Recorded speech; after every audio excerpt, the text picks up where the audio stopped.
Plusieurs thématiques relatives aux droits des femmes ont été abordées au cours de ces 3 journées d'échange qui avaient pour but d'assurer aux participantes un enracinement juridique et traditionnel dans un milieu qui n'est pas le leur.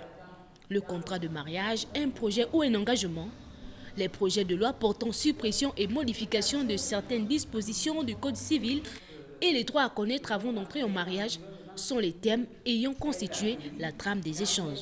La première thématique et la dernière peuvent se rejoindre en ce que la femme doit savoir ce qu'elle est, ce qu'elle aura lorsqu'elle sera en couple.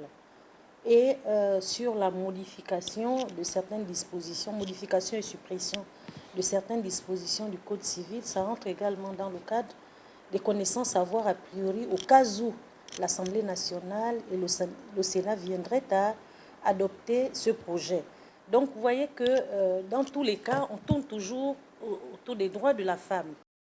Benga Bungon, elle, est revenue sur les prérequis à connaître avant de se lancer dans ce projet, considéré comme un projet d'investissement. Le mariage est un partenariat, c'est un contrat que vous signez. Donc au moins, il faut d'abord bien lire le contrat pour ne pas avoir des vices cachés à l'intérieur et savoir le capital que vous amenez. Hein? C'est un partenariat économique. Hein? C'est la première entreprise que vous partez créer dans un endroit qui n'est pas le vôtre. Ce n'est pas votre cellule familiale.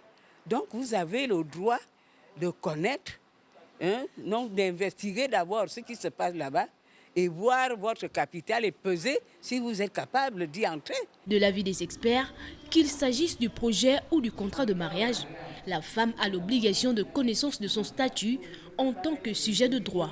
Mais le sujet de droit n'a pas seulement que les droits, il a aussi des obligations.